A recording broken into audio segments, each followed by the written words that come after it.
এইটা কি? জি ma'am, file. সেটা তো আমিও দেখছি। কার ফাইল এটা? ফয়সাল সাহেবের ফাইল।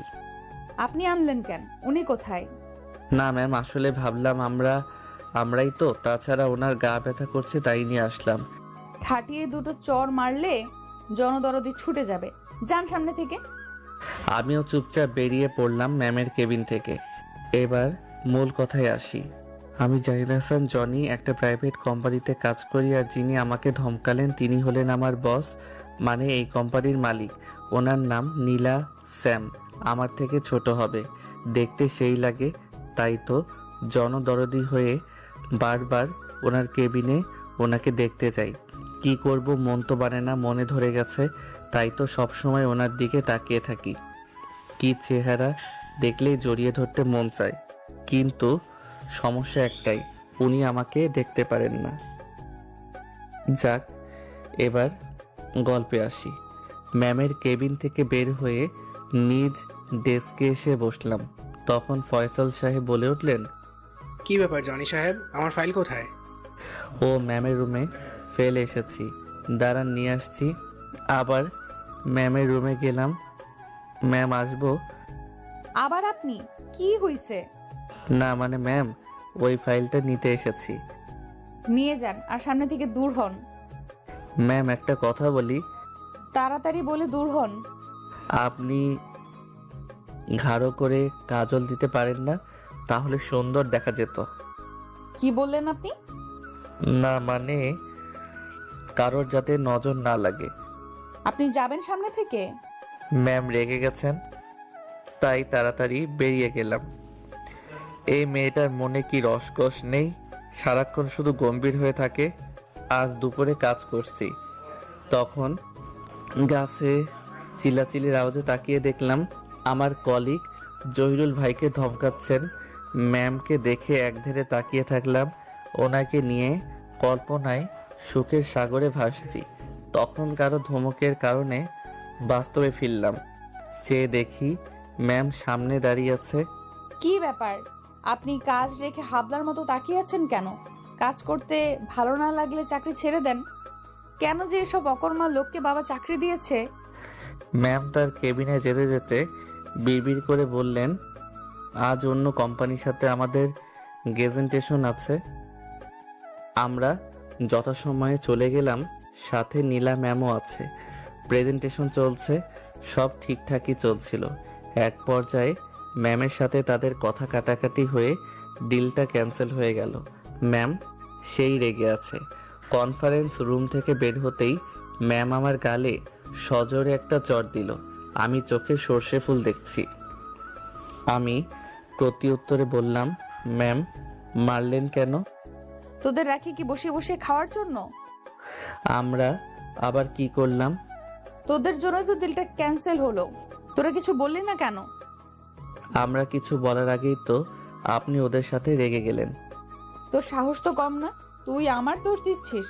সামনে থেকে যা, তা না হলে তোকে কি করব তা আমি নিজেও জানি না। ম্যামে রেগে যাওয়া দেখে আমি সামনে থেকে চলে আসলাম। ভুল করেছে উনি, আর দোষ চাপাচ্ছে আমাদের উপর। ওনার বাবা কত ভালো মানুষ, আর উনি এমন বজ্জাত হলেন কোথা থেকে? কেন যে ওনার বাবা অসুস্থ হলেন আর উনি এই কোম্পানির বস হলেন? আর ভালো লাগে না, মন চায় চাকরিটা ছেড়ে দিতে, কিন্তু চাকরিটা অনেক প্রয়োজন, তাই ছাড়তেও পারি না। তাছাড়া কোম্পানিতে ময়ন করার সময় 5 বছরের শর্ত দেওয়া ছিল। এর আগে কোম্পানি থেকে যেতে পারবো না। ঘরের দিনের প্রস্তুতি নিয়ে বের হলাম। অফিসে গিয়ে নিজের ডেস্কে বসলাম। না, একবার ম্যামকে দেখে আসি। ম্যামের কেবিনের সামনে গিয়ে যেই একটু দেখে চলে আসতে যাব, তখনই ম্যামের ডাক। কি ব্যাপার, কিছু বলবেন? না। তাহলে এখানে কি করছেন? কাজ করতে মন চায় না নাকি? না মানে ম্যাম আসলে। আসলে কি? কাজ ফাঁকি দেওয়ার বাহানা শুধু। যান গিয়ে কাজ করুন। যা, একটু দেখতে গিয়েছিলাম, তাও ধরা খেয়ে গেলাম। সব সুন্দরী মেয়েরা কি রাগী থাকে নাকি? আমার পরিটা এমন, মনে হয় জন্মের সময় মুখে মধু দেয়নি, যার কারণে মুখে তিতা তিতা কথা। এভাবেই বেশ কিছুদিন চলে গেল, আর ম্যামের ব্যবহারেও জীবন অতিষ্ঠ হয়ে গেছে। হঠাৎ এক সকালে অফিসে কাজ করছি, একটা ফাইল সাইন করার জন্য ম্যামের কাছে যাচ্ছিলাম। কে জানতো একই সময় ম্যামও কেবিন থেকে বের হচ্ছিল, যার ফলে দরজার কোণার সাথে হোঁচট খেয়ে ম্যামকে নিয়ে পড়ে গেলাম। আহা, কি শান্তি লাগছে, চোখটা বুজে আছি। খেয়াল আসতেই ম্যামের উপর থেকে উঠলাম। চারপাশ ঘুরতেই দেখলাম অফিস স্টাফরা সবাই জড়ো হয়ে গেছে। ম্যাম আমার দিকে রাগী দৃষ্টিতে তাকিয়ে আছে। সরি ম্যাম, আমি দেখতে পাইনি। ছোট লোকের বাচ্চা, তুই ইচ্ছে করে আমার সাথে অসভ্যতামি করছিস। কি বলছেন এসব? আমি কিছুই করিনি। ছি ছি জনি ভাই, তোমাকে কত ভালো ভেবেছিলাম, আর তুমি কি না। বিশ্বাস করো, তোমরা এরকম কিছুই করিনি আমি। কি বিশ্বাস করতো ওরা? তুই আগে থেকে সুযোগ খুঁজছিলি আমার সাথে অসভ্যতামি করতে। আজ সুযোগ বুঝে তুই আজ আমার সতীত্ব নষ্ট করতে চেয়েছিলি। এই বলে ম্যাম ন্যাকা কান্না শুরু করে দিল। আমি তো অবাকের পর অবাক, কি থেকে কি হয়ে গেল। ম্যাম যা বলছে তাই সবাই বিশ্বাস করছে। ফয়সাল ভাই, তুমিও কি বিশ্বাস করো? সে মাথাটা নিচু করে ফেললো। ইরা, তুমিও? ইরা সেখান থেকে চলে গেল। আমি তো প্রায় পাগল প্রায় অবস্থা। তোমরা সবাই বিশ্বাস করো। আরে আমি তো ম্যামকে ভালোবাসি, ওনার সাথে কিভাবে এসব করব? একটু বিশ্বাস করো। কিভাবে বিশ্বাস করি? কি প্রমাণ আছে তোমার কাছে তুমি যে ম্যামের সাথে অসভ্যতামি করনি? প্রমাণ না, এক দৌড়ে কন্ট্রোল রুমে চলে গেলাম। সেখান থেকে তখনকার সিসি ক্যামেরা ফুটেজ চেক করলাম। হ্যাঁ, এই তো পেয়েছি। তখনকার ফুটেজটা পেয়ে গেছি। ফুটেজটা গিয়ে যেন প্রাণ ফিরে পেলাম। সবার সামনে ফুটেজটা চালু করে দিলাম। সবাই এবার বিশ্বাস করলে তো আমি ইচ্ছা করে এসব কিছু করিনি। সবাই মাথা নিচু করে ফেললো। সবাইকে উদ্দেশ্য করে বললাম, কি করিনি তোমাদের জন্য আমি? কত কাজ আমি নিজে করে দিয়েছি তোমাদের। ম্যামের বকা খেয়েও তোমাদের ফাইল সাইন করে এনে দিয়েছি। এতদিন তোমার সাথে কাজ করছে, এতটুকু চিনলে না আমাকে? সব কিছু মনে থাকবে আমার। এবার ম্যামের দিকে তাকালাম, মাথা নিচু করে আছে। আর আপনি কি বলছেন? আপনার সতীত্ব নষ্ট করতে চেয়েছি, এত নিচু মন মানসিকতা আপনার। আরে আমি আপনাকে ভালোবাসি, এত অপমানের পরেও আপনার পাশাপাশি থাকি, কারণে অকারণে আপনার কাছে যাই। এই চেহারা নিয়ে এত অহংকার করেন?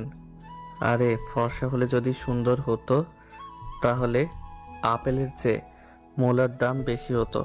একটা কথা মনে রাখবেন, ভালোবাসি বলে এতটা রেসপেক্ট করি, তা না হলে আর কিছু বললাম না। নিজের ডেস্কে এসে মাথা টেবিলে দিয়ে বসে পড়লাম। রাগে আর ভয়ে গা কাঁপতে থাকলে চোখ দিয়ে দু ফোঁটা পানি গড়িয়ে পড়ল।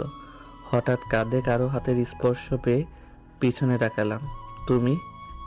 হ্যাঁ, আমি জানতাম আপনি এমন কাজ করতেই পারেন না, তাই তো সামনে থেকে চলে আসলাম। এখন চলেন, দুপুর হয়ে গেছে, লাঞ্চটাও করে আসি। না, তুমি যাও। আরে চলেন তো, মনটাও হালকা হয়ে যাবে। এক প্রকার জোর করেই নিয়ে গেল বাইরে। ফিরে এসে কাজ জমা দিয়ে বাসায় চলে আসলাম। রাতটা নির্ঘুম কাটালাম আর চিন্তা করলাম, নীলা মানে ম্যামের সামনে আর এত যাব না। ওকে ভালোবাসার ভূত মাথা থেকে তাড়াতে হবে। বামন হয়ে চাঁদে হাত বাড়ানো ঠিক হবে না। আল্লাহ যা করে ঠিকই করে। পরের দিন অফিসে চলে আসলাম। অফিস স্টাফরা সবাই কালকের ব্যবহারের জন্য সরি বলল। আমি ইটস ওকে বলে দিলাম। তারপরে ওদের প্রতি একটা অভিমান থেকে গেল। আর ফয়সাল ভাইয়ের সাথে তো কথাই বলিনি। এত ভালো জানতাম ওনাকে, আর উনি কিনা আমাকে অবিশ্বাস করলো। কেউ না জানুক, উনি জানতো আমি ম্যামকে ভালোবাসি। যাক, সেদিন আর ম্যামের সাথে দেখা হয়নি। ওনার বের হয়ে যাওয়ার আগে আমি বার হয়ে গেছি। তার পরের দিন সকালে ডেস্কে এসে বসলাম। ম্যাম সামনে দিয়ে ওনার কেবিনে গেল। সবাই দাঁড়িয়ে গেল, সাথে আমিও। যাওয়ার সময় একবার আমার দিকে আর চোখে তাকিয়ে গেল। আমি আমার মতো কাজে মনোনিবেশ করলাম। সমস্যা বাঁধলো বিকালের দিকে। ফাইলে সাইন লাগবে ম্যামের। ওনার সামনে কিভাবে যাব, তাই ফাইলটা পিয়নকে দিয়ে পাঠালাম। চিন্তায় আছি, এত কিছুর পরও আমার ফাইলে সাইন করে না। না করে কিছুক্ষণ পর পিয়ন ফাইল নিয়ে আসলো। না, সাইন করে দিয়েছে তাহলে। ফাইলটা জমা দিয়ে চলে আসলাম। এরকম করে আরও 3 দিন চলে গেল। এই 3 দিন ম্যামের সামনাসামনি হয়নি। বিপত্তি বাঁধল 4র্থ দিন। ফাইল দেওয়া হলো অনেকগুলো। এতগুলো কাজ করতে করতে বিকাল হয়ে গেল। এক এক করে সবাই চলে যাচ্ছে। কাজগুলো শেষ না করেও যেতে পারছি না। এক এক করে সবাই চলে গেল। এখন শুধু আমি আর ম্যাম আর পিয়ন। বুঝি না, আজকে আমাকে ইচ্ছা করে এত বেশি কাজ দিয়েছে। কি ব্যাপার ম্যাম, এখনো যাচ্ছে না কেন? উফ, কখন না সামনে এসে পড়ে। কাজগুলো শেষ করে পিয়নকে বুঝিয়ে দিয়ে যেই বের হতে যাব, তখনই কারো কোমল সুরে ডাক পড়ল। পিছনে ফিরে দেখি ম্যাম। আমি মাথা নিচু করে দাঁড়িয়ে আছি। ম্যাম আমার সামনে আসলো, আমতা আমতা করা বলল, আমি সরি, আসলে আমি বুঝতে পারিনি। আমি চুপ করে আছি। তাই ম্যাম আবারও বলল, জনি সাহেব, আমি সরি, ভুল তো মানুষেরই হয়। আচ্ছা চলুন, আপনাকে বাসায় ড্রপ করে দেই। ধন্যবাদ ম্যাম, আমি একাই যেতে পারবো। এই বলে আমি সেখান থেকে চলে আসলাম। এখন আর বেশি দরকার ছাড়া ম্যামের কেবিনে যাই না। ফাইল সাইন লাগলে পিয়নকে দিয়ে করিয়ে আনি। এখন ম্যাম শুধু আর চোখে তাকায় আমার দিকে। ফয়সাল সাহেবের সাথে এখনো ভালোভাবে কথা বলি না। বিকালে ফয়সাল সাহেব আমার ডেস্কে আসলেন। জনি সাহেব, আমি জানি আপনি এখনও আমার উপরে রেগে আছেন। আসলে ওই দিন আপনি যেভাবে ম্যামকে জড়িয়ে ধরেছিলেন, যা অবিশ্বাস করার মতো। কেউ না জানুক, আপনি তো জানতেন যে আমি ম্যামকে ভালোবাসি। তার সাথে এরকম আমি করতে পারি না। আচ্ছা ভাই, আমার ভুল হয়ে গেছে, এবারের মতো ক্ষমা করে দে। এই বলে আমাকে জড়িয়ে ধরলো। আমিও আর রাগ করে থাকতে পারলাম না। যাই হোক, সব কিছু আগের মতো চলতে লাগলো। শুধু ম্যামের সাথে দূরত্বটা বাড়িয়ে দিয়েছি। দুপুরে ফয়সাল সাহেবকে দিয়ে ম্যামের কাছে ফাইলটা পাঠালাম। আসুন। ফাইলটা একটু সাইন করে দিতেন যদি। দেন। ম্যামের দিকে বাড়িয়ে দিল। কার ফাইল এটা? জনি সাহেবের। ওনার ফাইল আপনি আনলেন কেন? আসলে ওনার গা ব্যথা তো, তাই। ওনাকে ডাক দিন। আমার ডাক শুনে ম্যামের কেবিনে চলে আসলাম। ম্যাম আসবো? আসুন। ডেকেছিলেন আমাকে? আগে বসুন। বসলাম চেয়ার টেনে। নিচের দিকে তাকিয়ে বসে আছি। আপনার গায়ে কি হয়েছে? হালকা চোট লেগেছে। আপনি আমাকে বললেই তো আমি আপনার ডেস্কে গিয়ে ফাইল সাইন করে দিয়ে আসি। কিছুক্ষণ চুপ থেকে আবার ম্যাম, অন্যের হাতে পাঠানোর কি দরকার? আমি কি কলা গাছের সাথে কথা বলছি নাকি? আমার চোখের দিকে তাকান। ম্যামের কথায় ম্যামের দিকে তাকালাম। ভয়ে আমার বুক শুকিয়ে যাচ্ছে। দেখুন, আমি জানি আপনার গায়ে কোনো চোট লাগেনি। আমি সত্যিই সরি। ওই দিন আমি বুঝে উঠতে পারিনি, হঠাৎ এসে আমার উপর পড়লেন। আমি সত্যিই সরি। বিস্মিতভাবে তাকালো। চোখের কোণে বিন্দু বিন্দু পানি জমা হয়েছে। ফাইল সাইন করা শেষে আমি ফাইল নিয়ে বেরিয়ে আসলাম। এভাবে আরও কিছুদিন চলে গেল। এখন দেখি ম্যাম তার কেবিন থেকে প্রায়ই বের হয়ে আমার ডেস্কের আশেপাশে হেঁটে বেড়ায়, আমার প্রতি নজরদারি করে। আমি আমার মতো ওনার প্রতি এখন ততটা আগ্রহ দেখাই না। উনি আমাকে খুব ভালোভাবেই নজরে রাখে। ওনার প্রতি আগ্রহ দেখাই না বিধায় হয়তো আমার প্রতি এতটা আগ্রহী। আমি কোনো মেয়ে কলিগের সাথে কথা বললে ম্যামের চোখ মুখ লাল হয়ে যেত। আজ দুপুরে ডেস্কে বসে কাজ করছি, তখনই ইরা আসলো। কি করেন ভাইয়া? লাঞ্চ করবেন না? করব। তাহলে ভাইয়া আমার সাথে চলেন, আমি আজ নিজের হাতে রান্না করে নিয়ে আসছি। প্লিজ প্লিজ প্লিজ, না করবেন না? তুমিও না বাচ্চাদের মতো করো। আচ্ছা চলো। আমি আর ইরা হাসতে হাসতে আমার ডেস্ক থেকে বের হচ্ছি। হঠাৎ কে যেন আমার কলার ধরলো। আমি তাকিয়ে দেখি নীলা ম্যাম। মুখ চোখ কেমন রক্তবর্ণ ধারণ করেছে। আমি তো ভয় পেয়ে গেলাম, কি করলাম আবার কে জানে। তখনই ম্যাম বলল, কি পেয়েছিস? আমাকে এড়িয়ে চলবি? অন্য মেয়ের সাথে হাসাহাসি? তুই না আমাকে ভালোবাসিস? এ তোর ভালোবাসা? কি করছেন ম্যাম? কলার ছাড়ুন, সবাই দেখছে। ছাড়বো না তোকে। আমাকে প্রেমের জালে ফাঁসিয়ে এখন এড়িয়ে চলছিস? অন্য মেয়ের সাথে হাসাহাসি করছিস? এই বলে আমাকে কলার ধরে টানতে টানতে ওনার কেবিনে নিয়ে গেল। ইরা সহ বাকি সবাই দেখি হাসছে। ওনার কেবিনে নিয়ে আমি চুপচাপ চেয়ারে বসে থাকলাম। ম্যাম ধপ করে ওনার চেয়ারে বসে পড়লেন। আমার সামনে বসে বারবার হাত দিয়ে চোখের পানি মুছছে মানবতার খাতিরে। এক পিস টিস্যু এগিয়ে দিলাম। এবার তিনি শব্দ করে কেঁদে দিলেন। এখানে চুপচাপ বসে থাকবি, আর যদি কোনো মেয়ের সাথে দেখি তোকে খুন করে ফেলবো, দেখিস। শয়তান একটা। এই বলে আবার কান্না করতে ব্যস্ত হয়ে পড়ল। ম্যাম কান্না করছে আর আমার দিকে রাগী চোখে তাকাচ্ছে। অনেকক্ষণ বসে থাকলাম। না, আর বসে থাকা যায় না। ম্যাম আমি চলে যাই। এই কথা বলতেই ম্যাম আমার গলা চেপে ধরলো। কই যাবি? হ্যাঁ, কই যাবি? এখানে চুপচাপ বসে থাক, না হলে গলা চেপে মেরে ফেলবো কুত্তা। ওই ডাইনিটার সাথে যাইতি, তাই না? এখানে চুপ করে বসে থাক। উনি গলা চেপে ধরাতে আমি কেসে উঠলাম আর উনি আমাকে পানি খাওয়াতে ব্যস্ত হয়ে পড়লেন। ও খোদা, তুমি কোথায়? আর কতক্ষণ বসিয়ে রাখবে? কিছুক্ষণ পর পর শুধু কফি খাওয়াচ্ছেন আর বসে বসে কান্না করছেন। আমার এখন কাজ হচ্ছে কফি খাওয়া আর ওনার কান্না দেখা। এই পর্যন্ত 4 মগ খাওয়া শেষ। আল্লাহ তুমি রক্ষা করো, এই মেয়ে তো আমাকে মেরে ফেলবে। আর কতক্ষণ বসিয়ে রাখবেন? ওইদিকে ইরা নিজ হাতে রান্না করে এনেছে। ভাবতেই জিভে পানি এসে গেছে। এখানে বাসা ভাড়া নিয়ে একা থাকি। বাবা মা গ্রামে থাকে। বুয়ার হাতে রান্না খেতে খেতে জীবন শেষ। না, ইরার হাতে রান্না মিস করা যাবে না। এইদিকে ম্যামও আমাকে ছাড়ছে না। এবার ম্যামকে বললাম, ম্যাম আর কতক্ষণ বসিয়ে রাখবেন? দুপুর গড়িয়ে বিকাল হতে চললো, কিছু তো খেতে হবে। ওইদিকে ইরার নিজ হাতে আমার জন্য রান্না করে এনেছে, এখনো হয়তো খাবার নিয়ে বসে আছে। প্লিজ যেতে দিন। এই কথা বলে মনে হয় বড় রকমের ভুল করে ফেলেছি। ম্যাম তার রক্তবর্ণ চোখগুলো বড় বড় করে আমার দিকে তাকিয়ে থাকলো।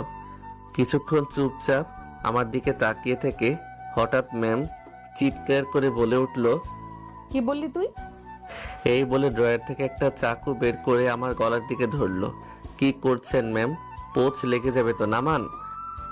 কি বলেছিলি আবার বল। আমাকে কিন্তু ভয় দেখাবেন না। ম্যাম অগ্নিমূর্তি ধারণ করে আমার দিকে তাকিয়ে আছে। আমি যাই বলি না কেন, ম্যামের সামনে গেলে ওনার গম্ভীর চেহারা দেখলে ভয়ে একেবারে চুপসে যাই আমি। ম্যাম দেখলাম কাকে যেন ফোন করে খাবারের অর্ডার দিল। কিছুক্ষণ পর খাবার চলে আসলো। আহা, খাবার দেখে জিভে পানি চলে আসছে। ইচ্ছা করছে খাবারের উপর লাফ দিয়ে পড়ি। ফর্মালিটির জন্য চুপচাপ বসে আছি। কি হলো? বসে আছো কেন? হাত ধোও। আমি হাত ধুতেই ম্যাম নিজ হাতে খাবার তুলে দিলেন। আমি আমার মতো খেয়ে শেষ করলাম। ম্যামও আমার সাথে খেলেন, তবে অল্প। এবার যাও, তবে ইরা, নাহার আর রুমার আশেপাশে যেন না দেখি। আমি সুযোগ পেয়ে এক প্রকার দৌড়েই চলে আসলাম। আপনারা কি মনে করেছেন নীলা ম্যামের মিষ্টি কথায় আমি আগের সব কিছু ভুলে গেছি? মোটেও না। ওনার মায়াজালে আমি আর জড়াচ্ছি না। ম্যামের কেবিন থেকে বের হতেই কতগুলো উৎসুক মুখ আমার দিকে তাকিয়ে আছে। তারা হয়তো জানতে চাচ্ছে ভিতরে এতক্ষণ কি হলো। আমি আমার ডেস্কে এসে বসতেই ইরা আর ফয়সাল আমার ডেস্কে আসলো। ইরা, আমি সরি, তোমার সাথে খেতে পারলাম না।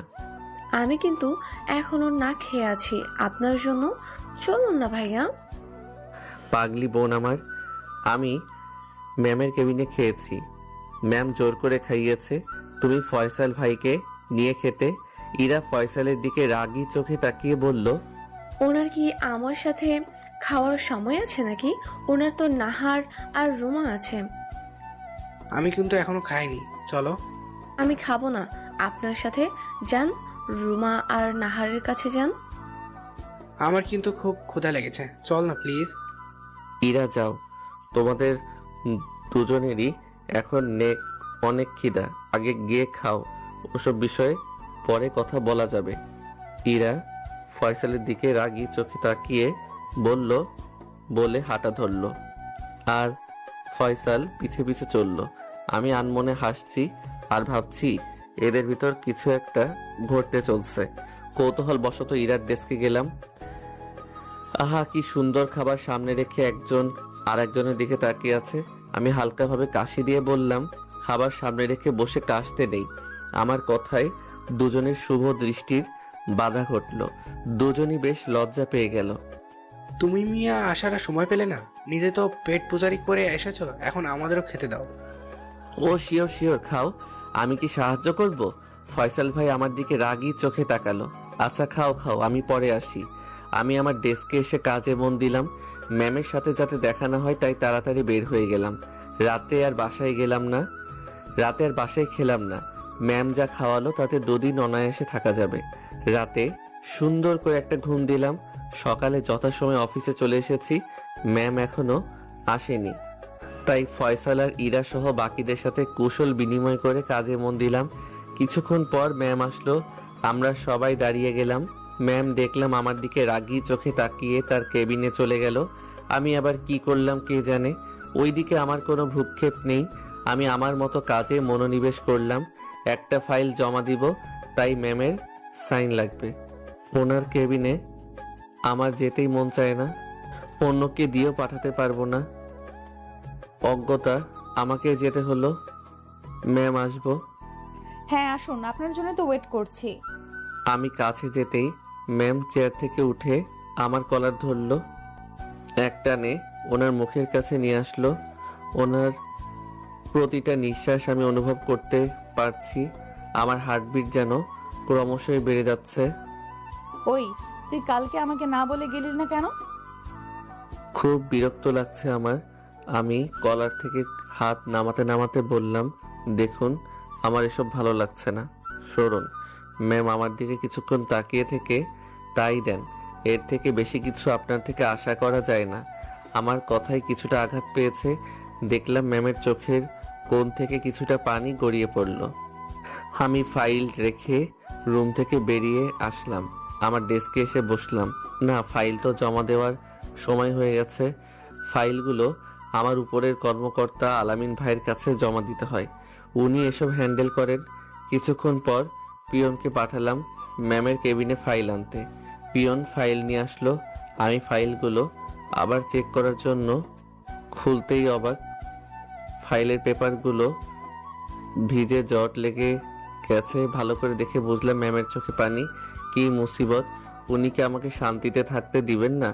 আমি দিলাম সাইন করতে আর উনি কান্না করে ফাইলের ভিতর সাগর তৈরি করেছেন। কি আর করার, এগুলো এখন আবার শুকাতে হবে। পেপারগুলো খুলে একটা একটা করে ফ্যানের সামনে ধরলাম। গাছের ডেস্কের জয়ুল ভাই দেখে বলল, কি ব্যাপার জনি ভাই, এগুলো ভিজলো কিভাবে? কি আর বলবো, দুঃখের কথা ভাই। হাতের সাথে পানির গ্লাস লেগে ফাইলে পড়লো। তারপর যা হওয়ার তা তো দেখতেই পাচ্ছেন। সত্যি কথা তো আর বলা যায় না। অন্যদিকে দুই জোড়া চোখ আমার আর ম্যামের সব কাহিনী দেখেছে। তারা হলো ইরা আর ফয়সাল। ওরা দুজন মুচকি মুচকি হাসছে। একেই বলে কারো পৌষ মাস, কারো সর্বনাশ। অনেকক্ষণ ফ্যানের সামনে পেপারগুলো ধরে শুকালাম। দুপুরে আমার দিকে পড়লো ম্যামের কেবিনে। আসবো ম্যাম? হ্যাঁ আসো। ম্যামের দিকে তাকিয়ে দেখলাম ম্যামের চোখগুলো লাল হয়ে আছে, হয়তো কেঁদেছে। আমাকে ডেকেছিলেন? ম্যাম আমার পানে চেয়ে শান্তভাবে বলল, এখানে বসো। আমি বসলাম। এখানে কি কোনো কাজ আছে আমার? চুপ করে বসে থাকতে পারো না? শুধু শুধু কেন বসে থাকবো? এমন সময় দেখলাম পিয়ন খাবার নিয়ে আসলো। ম্যাম আমার দিকে প্লেট এগিয়ে দিয়ে বলল, হাত ধোও। আমি কেন? খাবে না? হ্যাঁ, বাড়ি থেকে খেয়ে নিব। না এখানে খাবে। দেখুন, আমি না আপনার কাজিন না আপনার বন্ধু। আপনার আর আমার মাঝে সম্পর্ক হলো মালিক কর্মচারী। সো আমি খেতে পারবো না। এই বলে চেয়ার থেকে উঠে চলে আসতে যাব, তখন ম্যাম আমার হাত ধরে ফেললো। তুমি ভালো করেই জানো কেন এমন করি। তোমার কথাবার্তা আমাকে খুব হার্ট করে। সকালের জন্য এমনিই রেগে আছি, এখন আর নতুন করে রাগিও না আমাকে। এই বলে ম্যাম এক টান দিয়ে আমাকে বসিয়ে দিল। নিজ হাত দিয়ে আমার হাত ধুয়ে খাবার বেড়ে দিল। আমি চুপচাপ বসে আছি, কেননা উনি যেই বদরাগী মেয়ে কখন কি করে বসে। কি হলো, বসে আছো কেন? ও বুঝেছি। আমি ম্যামের দিকে তাকালাম, উনি আবার কি বোঝালেন। আমি ভাবনা থেকে বের হতেই দেখি ম্যাম আমার মুখের সামনে ভাত ধরে আছে। কি হলো, হা করো। না ম্যাম, আমি নিজেই খাচ্ছি। ম্যাম কিছুটা রাগী স্বরে বলল। আমি হা করতে বলেছি। আমিও হা করলাম। ঘপাঘপ খাবার মুখে তুলে দিতে লাগলো। আমাকে খাইয়ে দেওয়ার পর অবাক করে দিয়ে উনি ওনার ওড়না দিয়ে মুখটা মুছে দিল, যেন আমার বউ তার আঁচল দিয়ে মুছে দিল। এখন দেখলে কেউ বিশ্বাস করবে না উনি এতটা বদরাগী। আমি চলে আসতে যাব, তখন আবার আমার হাত টান দিয়ে ওনার খুব কাছে নিয়ে আসলো। আমার কপালের সাথে ওনার কপাল ঠেকালো, তারপর শান্তভাবে বলল, খুব ভালোবেসে ফেলেছি তোমায়। তোমাকে খুব করে পেতে ইচ্ছে করে, খুব কাছে পেতে ইচ্ছে করে। একটু ভালোবাসো আমাকে। এই বলে জড়িয়ে ধরলো। ম্যামের চোখে আমি পানি দেখতে পেলাম। না, ওনার এতটা কাছে থাকলে নিজেকে কন্ট্রোল করতে পারবো না, তাই ওনার কাছ থেকে নিজেকে ছাড়িয়ে চলে আসলাম। ম্যাম আমার চলে যাওয়ার দিকে তাকিয়ে থেকে মনে মনে বলতে লাগলো, তোমাকে তো আমার করেই ছাড়বো, দেখবো আমার ভালোবাসা উপেক্ষা করে কিভাবে দূরে যাও। এই বলে ম্যাম একটা দুষ্টু হাসি দিল। এইভাবেই দিনগুলো যেতে লাগলো, আর ম্যামের পাগলামিও দিন দিন বাড়তে লাগলো। এরকমই একদিন ম্যামের কেবিন থেকে দুপুরে খেয়ে বের হয়ে আমার ডেস্কে যাচ্ছিলাম। আমার ডেস্কে যেতে হলে ইরার ডেস্ক পেরিয়ে যেতে হয়।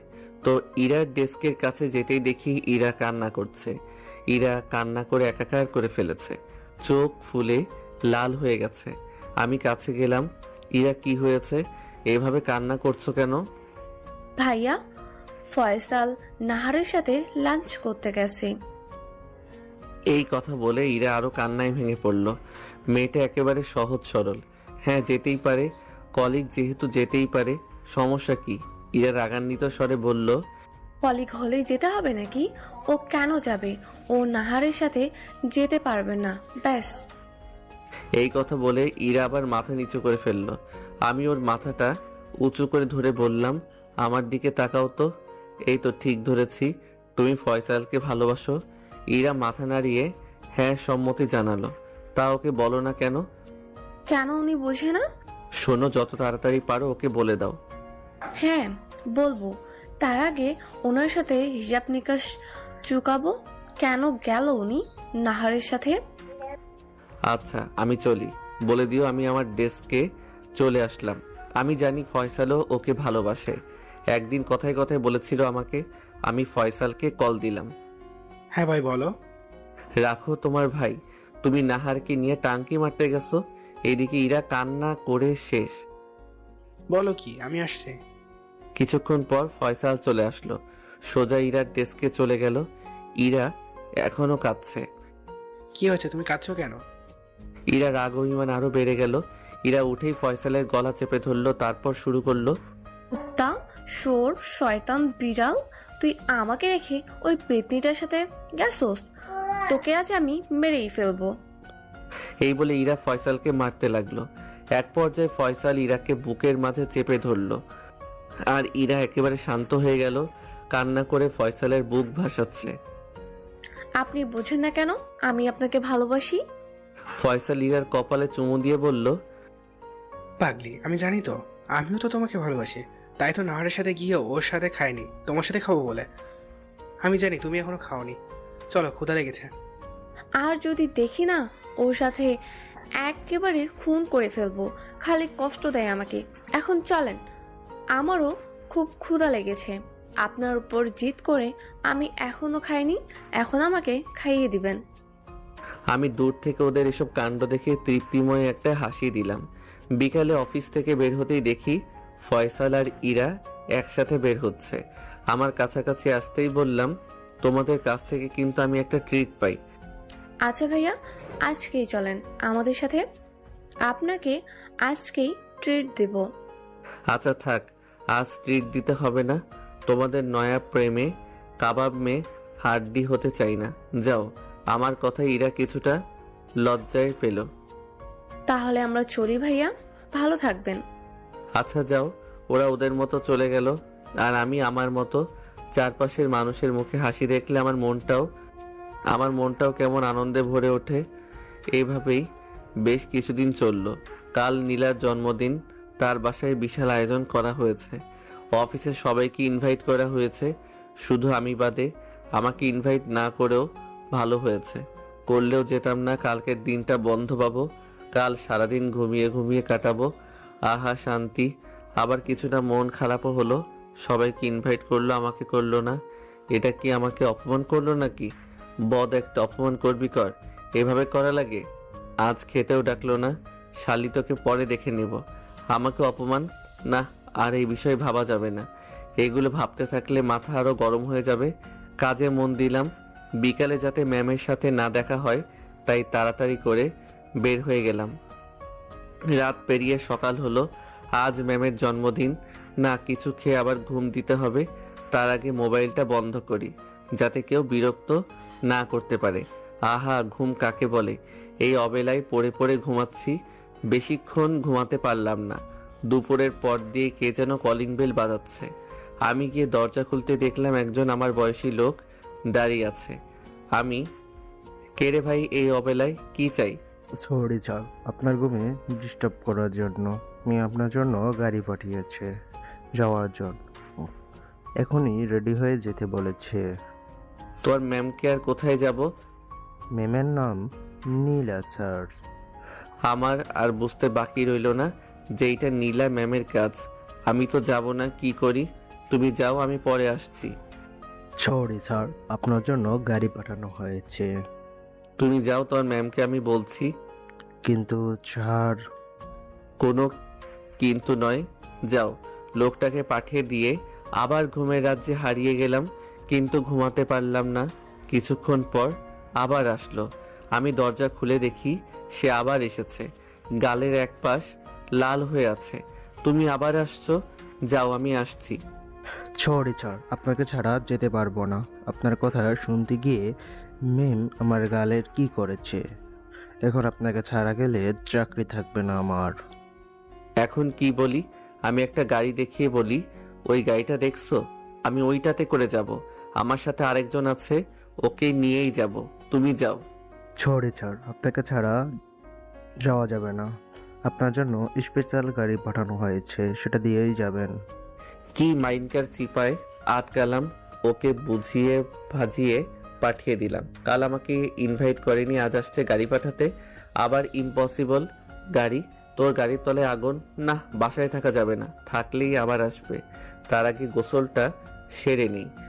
গোসল করে একটা ট্রাউজার আর একটা গেঞ্জি পরে বের হওয়ার জন্য দরজা খুলতেই যা দেখলাম তা দেখে ভয়ে গলা শুকিয়ে গেল। সামনে তাকিয়ে দেখি নীলা ম্যাম দাঁড়িয়ে। মনে হয় সোজা অনুষ্ঠান থেকে এসেছে। পরনে বার্থডে পোশাক। বাহ, কি দারুণ লাগে! ম্যাম আমার দিকে অগ্নি দৃষ্টিতে তাকিয়ে আছে। আমি ভয়ে ভয়ে বললাম, হ্যাপি বার্থডে ম্যাম। ম্যাম আমাকে কিছু না বলে বাসার ভিতরে চলে গেল। আমি পিছন পিছন গেলাম। ম্যাম, কোনো সমস্যা হয়েছে? আমাকে কল করলেই তো আমি চলে আসতাম। ম্যাম আমার দিকে তাকিয়ে চিৎকার দিয়ে বলল, ফাজলামো করো আমার সাথে? ফোন বন্ধ করে রেখে বলছো ফোন করতে। ফোন বন্ধ কেন তোমার? মনটা চায় ঠাটিয়ে দুটো চর মারি। গাড়ি পাঠিয়েছিলাম, আসনি কেন? তোমার জন্য এত কিছু রেখে আসতে হয়েছে জানো? Sorry ma'am. জনি, কতবার বলবো অফিস ছাড়া আমাকে নাম ধরে ডাকতে? আজ অন্তত আমার নাম ধরে ডাকো। কথাটা একেবারে শান্তভাবে মায়া লাগিয়ে বলল। কথাটা এতটা মায়া ছিল যে কথাটা ফেলতে পারলাম না। আমার চুপ থাকা দেখে ম্যাম আবার বলল, কি হলো জনি? কিছু বলো। তোমার নীরবতা যে আমাকে কষ্ট দেয়। আচ্ছা তাড়াতাড়ি রেডি হও। ঠিক আছে নীলা।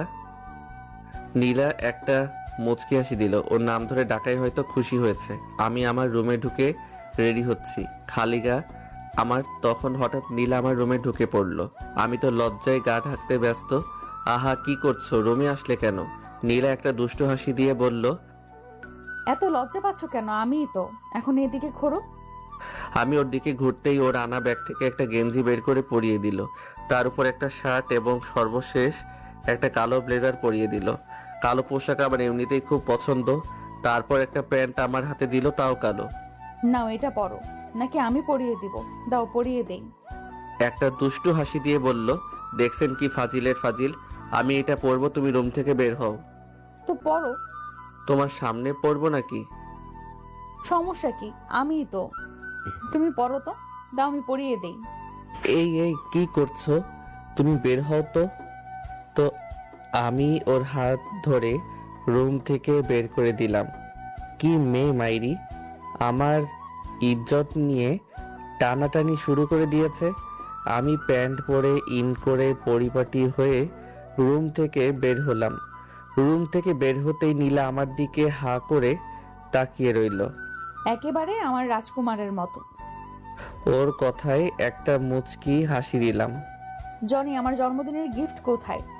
সবার থেকে কিন্তু আলাদা হতে হবে এবং স্পেশাল। আমি জানি ও কি চায় আমার কাছে, কিন্তু তা আমি দিতে পারবো না। চাইলেই দিতে পারি। আমি আমার ড্রয়ার খুলে ওর জন্য অনেক আগে কিনা কালো শাড়িটা দিলাম। হয়তো খুশি হবে না এই সাধারণ একটা শাড়িতে। আমি আর কিছু জিজ্ঞাসা করলাম না, বললাম চলো। কিছুটা আগাতেই নীলা বলল, দাঁড়াও। আমি ঘুরে বললাম, জানি এটা তোমার পছন্দ হবে না। এর থেকে ভালো কিছু এই মুহূর্তে নেই আমার কাছে। অনেক আগে কিনেছি তোমাকে দেব বলে।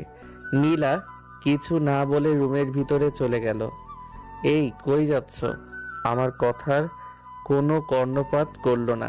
কিছুক্ষণ পর নীলা রুমের ভিতর থেকে আমাকে ডাক দিল। আমি ভিতরে গিয়ে তো অবাক, নীলা আমার দেওয়া শাড়ি পরছে। কি হা করে তাকিয়েছো কেন? আমার শাড়ির কুচিটা ঠিক করে দাও। আমি হ্যাঁ তুমি। নাও ধরো। এই বলে শাড়ির সামনের অংশটা আমার হাতে ধরিয়ে দিল। আমি নীলার দিকে ভালো করে তাকিয়ে দেখি নীলার পেটের অংশে কাপড় নেই। কি সুন্দর পেট! এটা দেখে আমি চোখ বন্ধ করে ফেললাম। কি হলো? চোখ বন্ধ করলে কেন? চোখ খোলো, আমার দিকে তাকাও। আমি ওর দিকে তাকালাম। নীলা আমার চোখের দিকে তাকিয়ে বলল, এত লজ্জা পাচ্ছ কেন? এত লজ্জা পাচ্ছ কেন? দাও কুচিটা ঠিক করে দাও, সময় হয়ে গেছে। আমি কুচিটা ঠিক করে বললাম, নাও পরে নাও। তুমি পরিয়ে দাও। আমি পারবো না, তুই পরে নাও। তাহলে কিন্তু আমি এভাবেই চলে যাব। নীলা কিছুটা রেগে গিয়ে বলল, এই মেয়ের রাগী চেহারা দেখলে বিব্রত হয়ে যাই আমি। আমি কুচিটা পরিয়ে দিতেই আমার হাত নীলার পেটে লাগলো। সাথে সাথে আমার পুরো শরীর শিহরিত হয়ে গেল। নীলা চোখ বন্ধ করে ফেললো আর ঘন ঘন শ্বাস নিতে লাগলো। আমি কুচিটা পরিয়ে দিয়ে দাঁড়িয়ে গেলাম। নীলা এখনো চোখ বন্ধ করে আছে। এখনো চোখ বন্ধ করে আছো কেন নীলা? চোখ খুলে লজ্জা মিশ্রিত একটা হাসি দিল। চলো। আমার হাত ধরে টান দিয়ে নীলার খুব কাছে নিয়ে এসে বলল, আরে এত তাড়া কিসের? তুমি আমাকে গিফটটা দিয়েছো, তোমার গিফট নিবে না? আমার গিফট লাগবে না। আমাকে গিফট দিছো, তোমাকে তো গিফট নিতেই হবে। চোখ বন্ধ করো। গিফট নিতে আবার চোখ বন্ধ করতে হয় নাকি? এই গিফটটা নিতে হলে চোখ বন্ধ করতে হয়। তাড়াতাড়ি চোখ বন্ধ করো। আমি চোখ বন্ধ করতেই নীলা আমার ঠোঁটের সাথে ওর ঠোঁট মিলিয়ে একটা চুমু দিল। সাথে সাথে আমার সারা দেহে আগুন ধরে গেল। আমি ছাড়াতে চেষ্টা করলাম, কিন্তু ও এত শক্ত করে জড়িয়ে ধরলো যে নিজেকে ছাড়াতে পারলাম না। ওর সাথে না পেরে উঠে আমিও ওর চুমুতে সাড়া দিতে লাগলাম। খুব শক্ত করে জড়িয়ে ধরলাম আমি ওকে। কতক্ষণ ছিলাম জানি না। বেশ কিছুক্ষণ পর আমাকে ছাড়লো। দুজনে জোরে জোরে শ্বাস নিতে লাগলাম। নীলা আমার দিকে তাকিয়ে তৃপ্তিময় একটা হাসি দিল। যে জায়গায় ও লজ্জা পাওয়ার কথা সেই জায়গায় আমি লজ্জায় মাথা নিচু করে ফেললাম। নীলা আমার দিকে তাকিয়ে বলল, গিফটটা কেমন লাগলো? আর একটা দিব? আমি কিছু না বলে রুম থেকে বের হয়ে গেলাম। অন্যদিকে নীলা আমার যাওয়ার পথের দিকে তাকিয়ে মুচকি হেসে বলল, ভালো তো আমাকে বাসতে হবেই। আমার ভালোবাসার সাথে তোমার রাগ অভিমান পেরে উঠবে না। এই বলে নীলাও আমার পিছন পিছন যেতে লাগলো। আমি যেতে যেতে একলা একলা বলছি, এই মেয়ের লজ্জা বলতে কিছুই নেই। ওর এরকম ভালোবাসায় আমার রাগ অভিমান পানি হয়ে যাচ্ছে। না, ওর কাছ থেকে দূরে দূরে থাকতে হবে, না হলে ওর ভালোবাসায় জড়িয়ে যাব। নীলা পিছন থেকে বলল, কি বিড়বিড় করছো? গাড়িতে ওঠো। আমি গাড়িতে উঠলাম। নীলা আমার পাশে বসলো। আমার একটা হাত ওর হাতের ভিতর নিয়ে নিল। আমারও ভালো লাগছিল, তাই আর সরালাম না। কিছুক্ষণ পর আমার কাঁধে মাথা রেখে আমার দিকে তাকিয়ে রইল। এই মেয়ে তো আমার মনে রাজত্ব করেই ছাড়বে। গাড়ি চলতে লাগলো নীলাদের বাসার উদ্দেশ্যে। কিছুক্ষণ পর নীলাদের বাসার সামনে এসে উপস্থিত হলাম। না, বেশ জাঁকজমক করেই সাজিয়েছে বাড়িটা।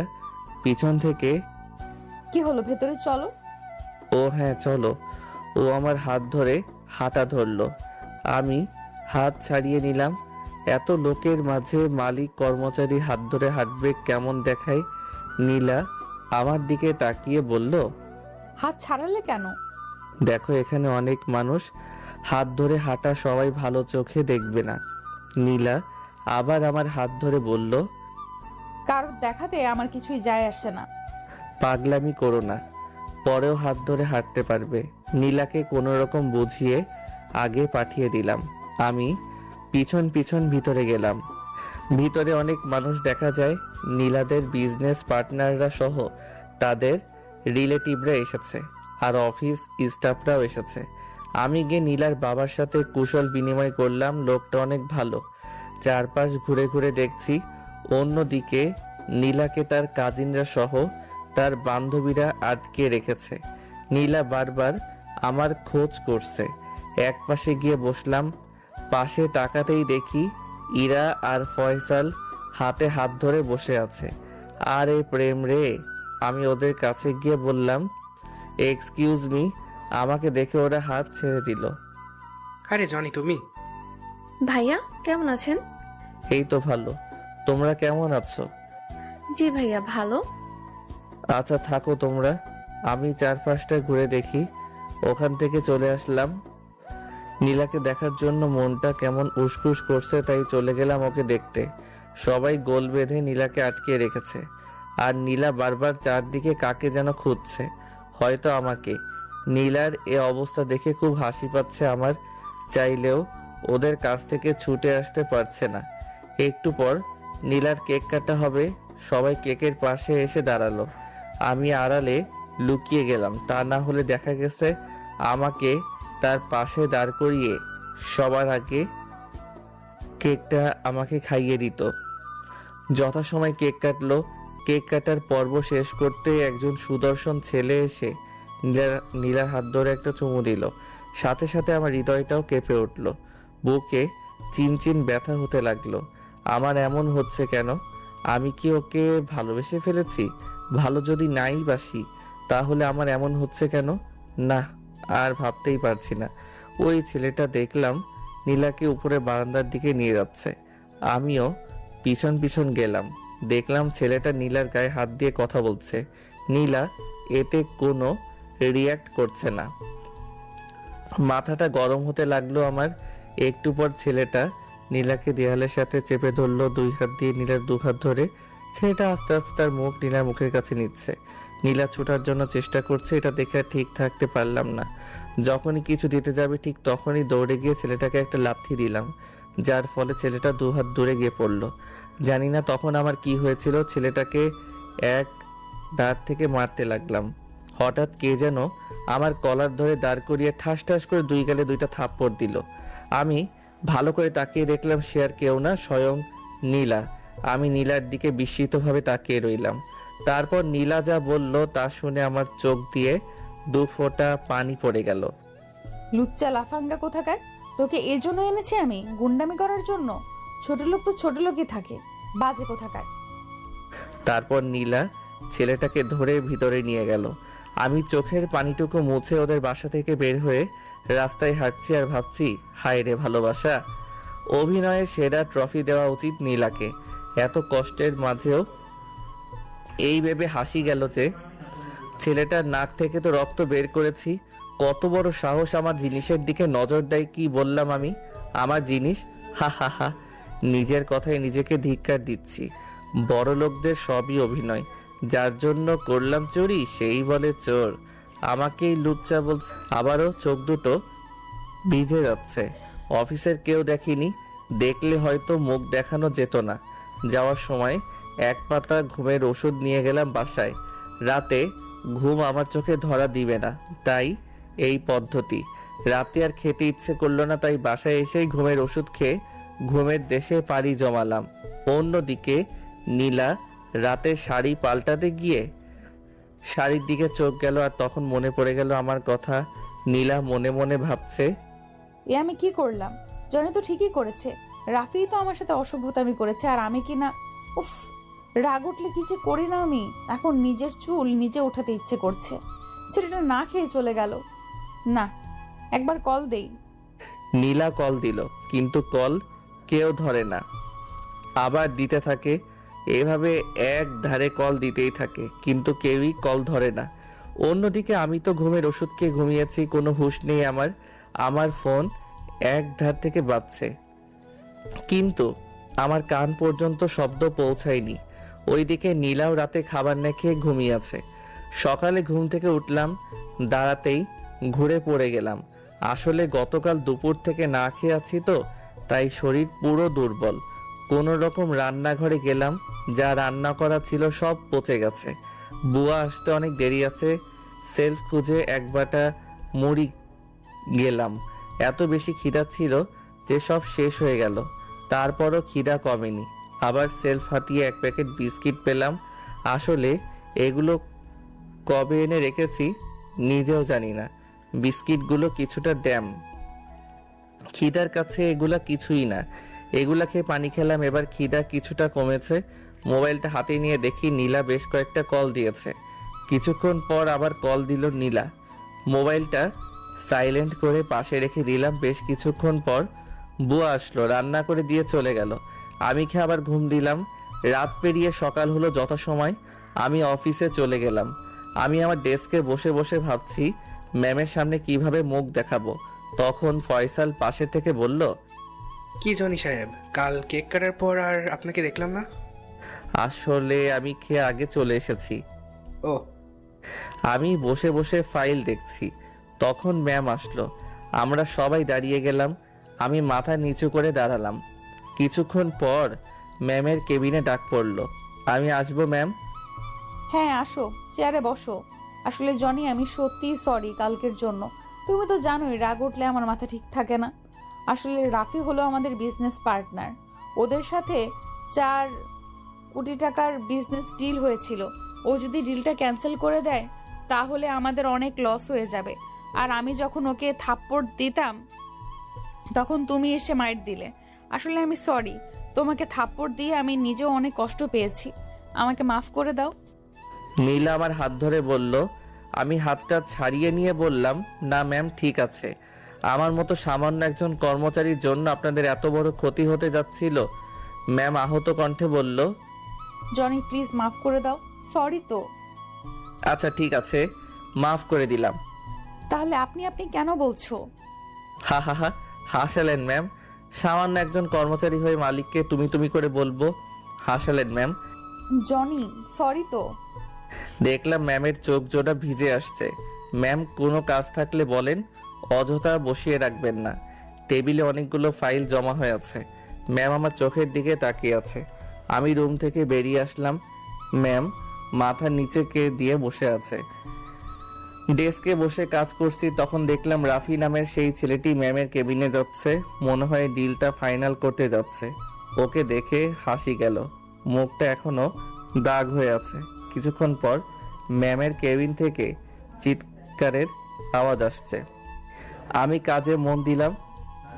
এবার শব্দটা জোরে কানে এলো। তাকিয়ে দেখি রাফি ম্যামের কেবিনের সামনে পড়ে আছে আর ম্যাম গেট আউট বলে ডিলের কাগজপত্রগুলোর মুখের উপর ছুঁড়ে মারল। এই বলে রাফি চলে গেল। আমি একটু হাসলাম। হাই রে অভিনয়! দুপুরের সময় ম্যামের কেবিনে আবার ডাক পড়লো। আমি আসবো ম্যাম? আসো, বসো। একটু গম্ভীরভাবে বলল। আমি বসলাম। রাফির সাথে ডিল ক্যান্সেল করে দিয়েছি। কেন? ওর জন্য তোমার সাথে খারাপ ব্যবহার করেছি তাই। আমার মতো সামান্য একটা কর্মচারীর জন্য এত বড় ডিলটা ক্যান্সেল করে দিলেন, এতে আপনাদের অনেক লস হবে। বারবার কর্মচারী বলবে না, আর তোমার চাইতে ডিলটা বেশি বড় না। হা হা, ম্যাম হাসালেন। যাক, আমার জন্য যেহেতু আপনার এত বড় লস হয়েছে, তাই আমি সামান্য হলেও এর জন্য ক্ষতিপূরণ দিব। তা 3 মাস পর পেয়ে যাবেন। আচ্ছা, আমি আসি। দাঁড়াও, এখানে বসো। দেখলাম ম্যাম খাবার বাড়তে লাগলো। নাও, হাত ধোও। আমি হাসলাম। ম্যাম আগের মতো শুরু করে দিয়েছে। হাসো কেন? আমি আপনার সাথে খেতে পারবো না। আমার রাগ বাড়িও না, এখানে চুপচাপ বসে পড়ো। তোমার সাথে খাবো বলে এখনো খাইনি। ম্যামের চোখে স্পষ্ট পানি দেখতে পেলাম। আমি দুঃখিত ম্যাম, আমি খেতে পারবো না, মাফ করবেন। বেরিয়ে আসতে যাব, তখন ম্যাম আমার হাত ধরে ওনার কাছে নিয়ে আসলেন। কিছুটা রেগে বলল। জনি। আমি হাত ছাড়িয়ে নিয়ে বললাম, ইচ্ছা হলে আমাকে চাকরি থেকে বের করে দিতে পারেন।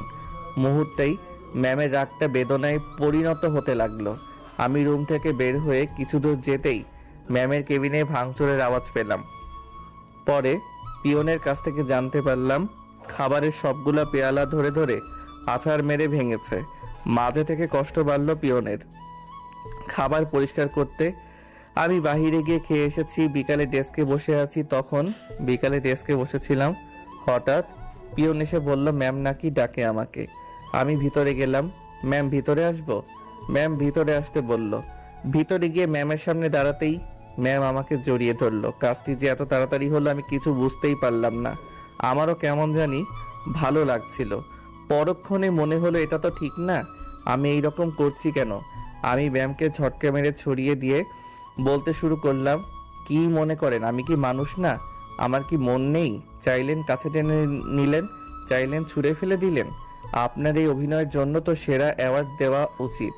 আমার কথায় ম্যামের চোখ থেকে টুপ করে এক ফোঁটা পানি পড়ে গেল। আমি আপনার সাথে যেতে পারবো না, আমাকে বারবার বিরক্ত করবেন না। এই বলে আমি আমার মতো চলে আসলাম। ম্যাম ঠাই দাঁড়িয়ে আছে, হয়তো কাঁদবে। কাঁদুক, আমার কি। এসব বলে অফিস থেকে বাড়িতে চলে আসলাম। তারপর রাতে একটু খাবার খেয়ে ঘুমিয়ে পড়লাম। পরদিন অফিসে গেলাম। ম্যাম সামনে দিয়ে যাওয়ার সময় জল ভর্তি চোখে আমার দিকে তাকিয়ে চলে গেল। ঘন্টা কয়েক যাওয়ার পরে ম্যামের কেবিনে ডাক পড়লো, ম্যাম আসবো? আসো। ভিতরে গিয়ে দেখলাম ম্যাম একটা কফির মগ সামনে নিয়ে বসে আছে। বসো। ব্যাপার কি? আজ একটা কফির মগ ডেকেছেন কেন? জানো তোমার কালকের কথায় কত কষ্ট পেয়েছি। কাল সারা রাত ঘুমাতে পারিনি। এভাবে আঘাত করে কথা আর বলবে না, আমি সইতে পারি না। এখন আমাকে ডাকার কারণ কি? এই কফিতে তোমার ঠোঁটের ছোঁয়া চাই। এখন কেন জানি না, হাঁটা চলা সব কিছুর মাঝে তোমার ছোঁয়া চাই। আজ কেন জানি ওকে কষ্ট দিতে মন চাইল না, তাই কফির মগটা হাতে নিতে নিতে বললাম, কেন করেন এমন পাগলামি? আমি একটু খেয়ে ওর কাছে ফিরিয়ে দিলাম। কেন করি তা জানো না, তোমাকে ভালোবাসি তাই। আমি শান্তভাবে বললাম, দেখুন, আপনি আমার চেয়ে আরো ভালো ছেলে পাবেন। আর তাছাড়া আপনি কখনো আমার সাথে মানিয়ে নিতে পারবেন না। আমার মা বাবা থাকে গ্রামে, সেখানে তো কখনোই থাকতে পারবেন না। সর্বশেষ কথা, আমি আপনাকে ভালোবাসি না। দেখো, তোমাকে আমি আগেও বলেছি, আমার তোমার থেকে ভালো কাউকে দরকার নেই।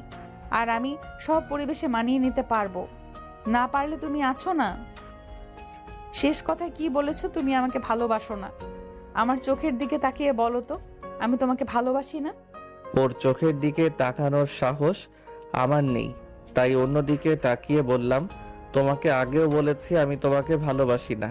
আমি কোনো অহংকারী মেয়েকে ভালোবাসি না। আর আমার সাথে এরকম করলে আমি এগ্রিমেন্ট ভঙ্গ করে চাকরি ছেড়ে চলে যাব। আমার কথায় ম্যাম আমার দিকে হা করে তাকিয়ে আছে। আমি চলে আসলাম। ম্যাম বিকালে ফয়সাল আর ইরাকে ওনার কেবিনে ডাকলো। ম্যাম আসবো? আসো। ম্যাম আমাদের ডেকেছিলেন? তোমাদের ডাকার কারণ হলো তোমরা তো জানো আমি জনিকে কত ভালোবাসি। ও আমাকে কারণবশত ভুল বুঝেছে। তোমরা তো জানোই আমার রাগ উঠলে রাগ সামাল দিতে পারি না। তোমরা বিশ্বাস করো জনিকে ছাড়া আমি বাঁচবো না। এই কথা বলে ম্যাম কান্নায় ভেঙে পড়ল। ম্যাম কাঁদবেন না, আমাদের কি করতে হবে? ও চাকরি ছাড়ার হুমকি দিয়েছে। ওকে বোঝাও, ও যেভাবেই হোক আমার কাছে ওকে ফিরিয়ে দাও। ওকে ছাড়া চলতে আমার কষ্ট হয়। তোমরা ওর কাছে, তোমরা বুঝালে ও নিশ্চয়ই বুঝবে। আপনি কোনো চিন্তা করবেন না, আমরা দেখছি ব্যাপারটা। কাঁদবেন না ম্যাম, আমরা আছি তো আপনার সাথে।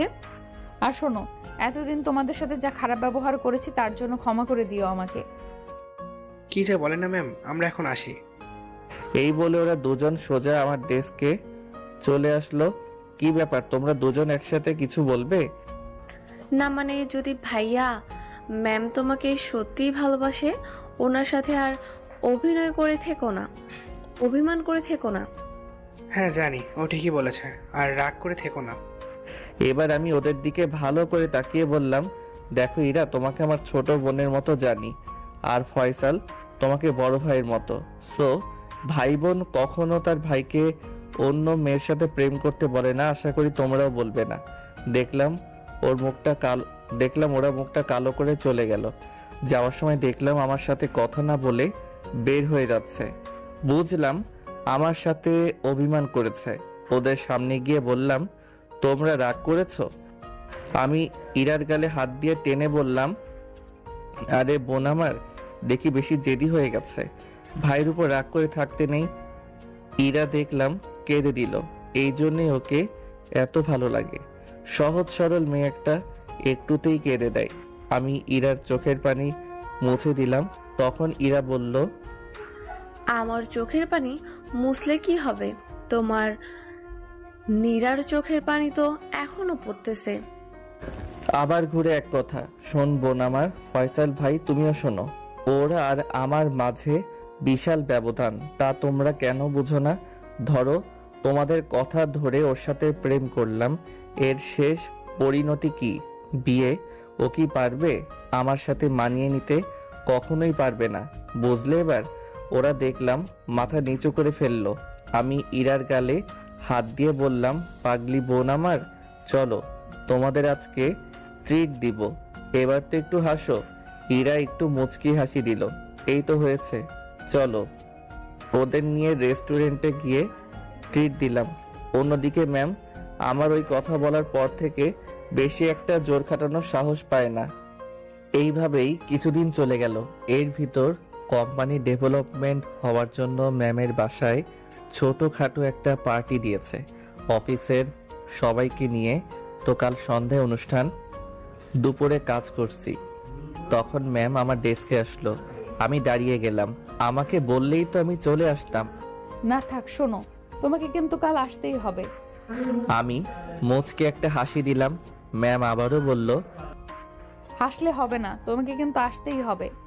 আমি প্রতি উত্তরে আবার একটা মুচকি হাসলাম। ম্যাম হয়তো বুঝতে পেরেছে আমি আসবো না, তাই রাতে ওনার বাবাকে দিয়ে আবার কল করালো। আমি সালাম দিয়ে বললাম, স্যার কেমন আছেন? এই তো বাবা ভালো।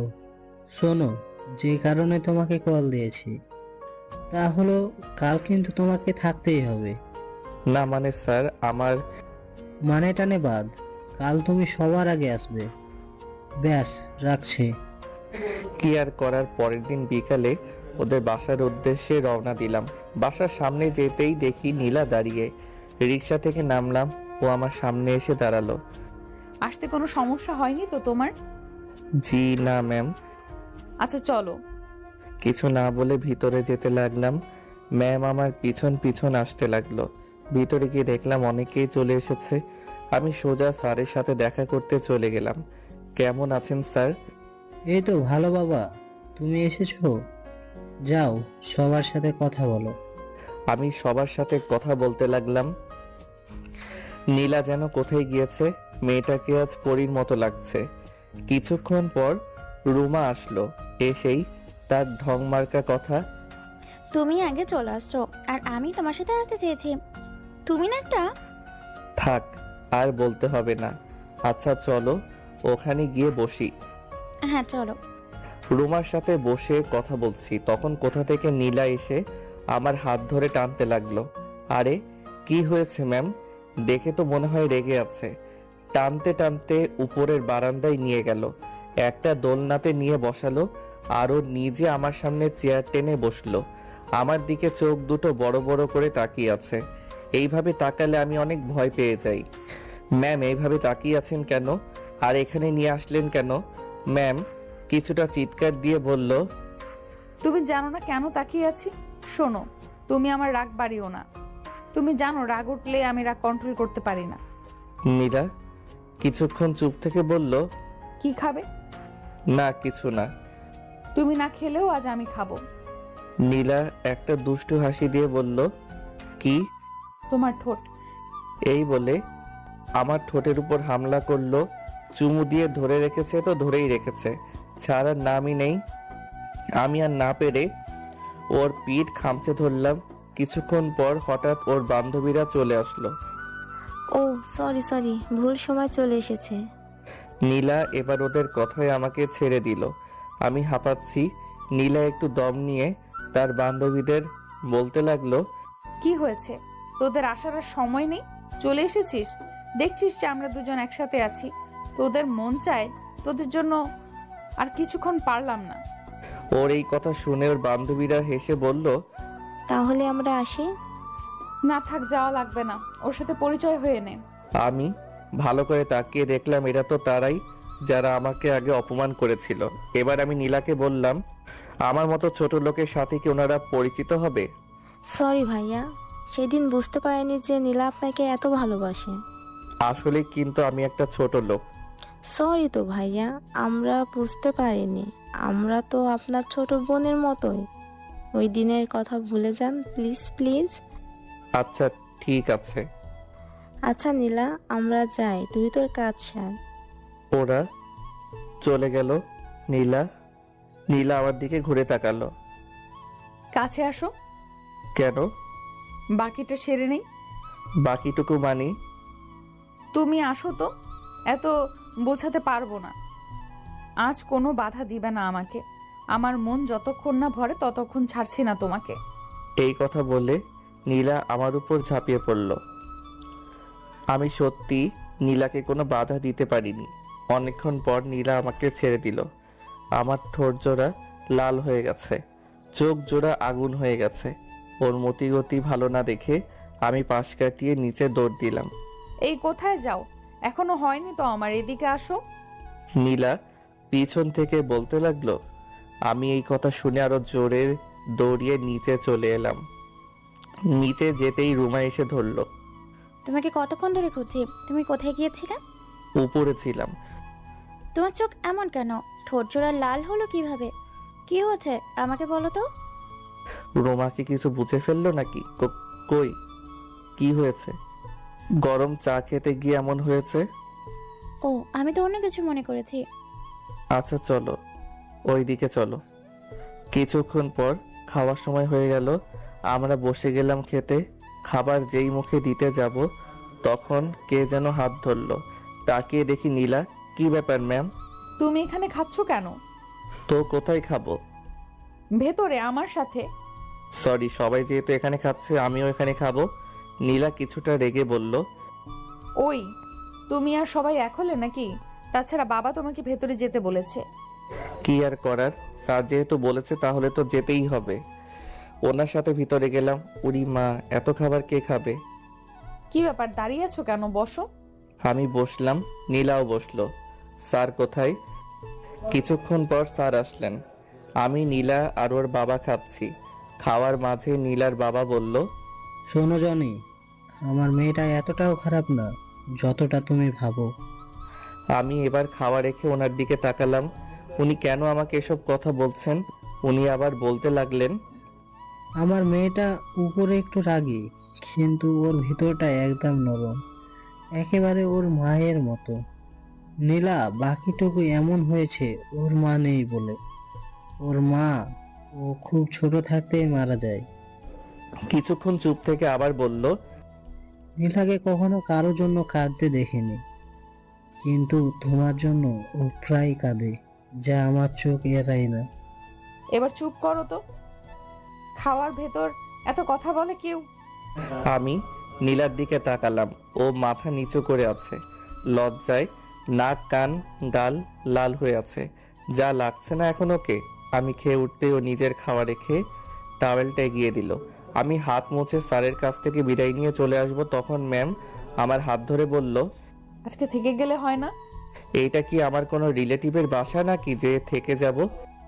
ও, তোমার কথার সুর এখনো বদলায়নি। তখনকার মতো আরেকটা লাগবে বুঝি। আসো, এদিকে আসো। আমি কথা শুনে এক দৌড় দিয়ে মেন রাস্তায় চলে আসলাম। তার পরের দিন থেকে আবার অফিস।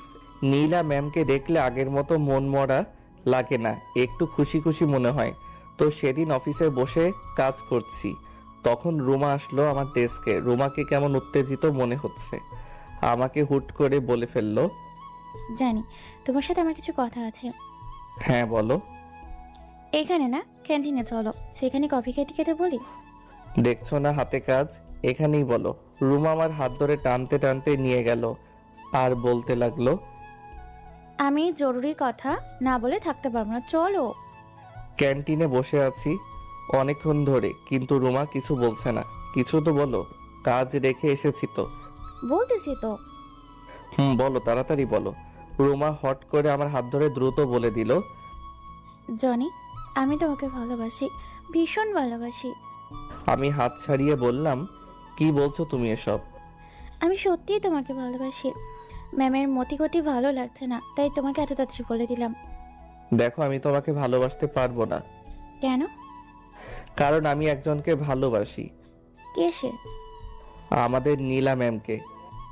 তোমার সাথে এত কিছু করছে, তারপরও অনেকে ভালোবাসো? হ্যাঁ, কিন্তু সেটা কখনো প্রকাশ করব না। এই কথা বলতেই রুমা কেঁদে দিল। আহা, কাঁদছো কেন? প্রেমিকা হয়ে নয়, ভালো বন্ধু হয়ে তো পাশে থাকতে পারো। এই কথা বলাতে রুমা চুপ হয়ে গেল। এই তো ভালো মেয়ে, এই বলে ওর চোখ দুটো মুছে দিলাম। হঠাৎ কারো কান্নার আওয়াজে পাশে তাকালাম, চেয়ে দেখি নীলা ম্যাম কান্না করতে করতে দৌড়ে চলে যাচ্ছে। আহা, সব গেল। উনি আসলেন কখন? আমার জন্য ম্যাম তোমাকে বলে বুঝলো। দাঁড়াও, আমি কি বলছি। থাক, বলা লাগবে না। যা হওয়ার তা তো হয়েছেই, সমস্যা নেই। আমি পরে বুঝিয়ে বলবো। এখন চলো, সময় হয়ে গেছে। অফিসে ঢুকে ভাবলাম ম্যামের কেবিনে একবার যাই। গিয়ে ভুলটা ভাঙিয়ে আমি ম্যামের কেবিনের সামনে গিয়ে দরজাটা একটু ফাঁক করতে দেখি ম্যাম টেবিলে মাথা ঠেকিয়ে কাঁদছে। এটা দেখে আমার খুব খারাপ লাগলো। এভাবে কখনো কাঁদতে দেখিনি তো, তাই না। এখন রেগে আছে, আমি বরং পরে যাই। বিকালে দেখলাম ম্যাম আগেই বেরিয়ে গেল। আফসোস নিয়ে বাসায় ফিরলাম। বিনা কারণে কেউ আমায় ভুল বুঝলো। পরের দিন থেকে ম্যাম আমার সাথে একটা কথাও বলল না, আমাকে ইগনোর করতে শুরু করলো। একটু কথা বলার পর অনেক চেষ্টা করেছি, কিন্তু পারিনি। এভাবে 3 দিন চলে গেল। এই 3 দিন নীলা আমাকে নানাভাবে এড়িয়ে যেতে লাগলো। যে মেয়ে আমার সাথে একটু কথা বলার জন্য পাগল হয়ে যেত, সেই মেয়ে আজ 3 দিন আমার সাথে কথা বলে না, আমাকেও বলতে দেয় না, সব সময় এড়িয়ে চলছে বিনা কারণে। না, আর মেনে নেওয়া যায় না। আমি সোজা ম্যামের কেবিনে ঢুকে গেলাম। দেখলাম ম্যাম মাথা নিচু করে বসে আছে। আমি যেতেই ম্যাম মাথা নিচু করে আমার দিকে তাকালো। আমি বলতে লাগলাম, নীলা, তুমি আমাকে শুধু শুধু ভুল বুঝেছো। তুমি যেটা দেখেছো আমাকে আর বলতে দিল না। উঠেই শরীরে যত শক্তি ছিল তা দিয়ে একটা থাপ্পড় মারলো। তারপর বলতে শুরু করলো, শাট আপ মিস্টার জনি। ভুলে যাবেন না আমি আপনার বস, আর আপনি আমার কোম্পানির সামান্য একজন কর্মচারী। বুঝতে পেরেছেন? এই কথা শুনে বুকটা ধক করে উঠল। আমি তারপরেও সাহস করে বললাম, আসলেই আপনি সেই দিন ভুল দেখেছেন। আপনি আমাকে শুধু শুধু ভুল বুঝছেন। আপনার কোনো কথা শুনতে চাই না আমি। আপনি এখন যেতে পারেন। আমি কিছুক্ষণ ওর মুখের দিকে তাকিয়ে থেকে চলে আসলাম। সেখান থেকে সোজা ওয়াশরুমে চলে আসলাম। ওর দেওয়া থাপ্পড়ের চেয়েও ওর বলা কথাগুলো আমাকে বেশি আঘাত করেছে। চোখের পানি কেন জানি আমার বাধা মানছে না। আয়নায় তাকিয়ে দেখি ঠোঁট ফেটে রক্ত বের হচ্ছে। রক্ত মুছে চোখে পানি দিয়ে বের হলাম। ডেস্কে গিয়ে বসলাম। নীলা বাসায় গিয়ে ওয়াশ হবে, তখন তার হাতের দিকে তাকিয়ে কেঁদে দেই। হাতে রক্ত লেগে আছে আমার ঠোঁটে। নীলা জোরে কেঁদে দেয় আর চিৎকার করে বলতে থাকে, এই হাত দিয়ে আমি আমার জানকে মেরেছি। জানি তুমি কষ্ট পেয়েছো, তোমার থেকে বেশি কষ্ট পেয়েছি আমি। নীলা চিৎকার করে কেঁদে চোখ লাল করে ফেলেছে। নীলা তার রুমে শুয়ে শুয়ে কাঁদছে। অন্যদিকে নীলার বাবা নীলাকে খেতে ডাকছে। যখন দেখলো কোনো সারা শব্দ নেই, তখন নীলার রুমের দরজা ঠেলে ভিতরে গিয়ে দেখে নীলা বালিশে মুখ গুজে কাঁদছে। নীলার বাবা নীলার পাশে গিয়ে বসে নীলার মাথায় হাত বুলিয়ে দেয়। কি হয়েছে মা, কাঁদছিস কেন? নীলা এবার তার বাবাকে জড়িয়ে ধরে কেঁদে দিল। কি হয়েছে মা, আমাকে বল। বাবা, এই হাত দিয়ে আমি আজকে জনিকে মেরেছি, এই হাত দিয়ে। ওকে খুব ভালোবাসিস? হ্যাঁ খুব, ওকে ছাড়া আমি বাঁচবো না। আচ্ছা, কি করা যায় আমি দেখছি, তুই খেতে আয়। না বাবা, আমার খিদে নেই। আমি ঢেকে রেখে যাচ্ছি, পরে খেয়ে নিস। অন্যদিকে নীলার হাতে থাপ্পড় খেয়ে আমার অনেক জ্বর উঠল। পরদিন আর অফিস যেতে পারলাম না। ওইদিকে নীলা ম্যাম প্রতিদিনের মতো আমাকে দেখতে না পেয়ে বুকের ভিতর আনচান আনচান করতে থাকে। উকি দিয়ে চারপাশ দেখতে থাকে, কিন্তু কোথায়ও আমাকে দেখতে পায় না। ম্যাম তার কেবিনে গিয়ে পিয়নকে খবর দিল। আজকে জনি আসেনি? জি না ম্যাম। আচ্ছা তুমি যাও। পিয়ন আসলো। নীলার টেনশনে কপালটাকে টেবিলের সাথে ঠেকালো।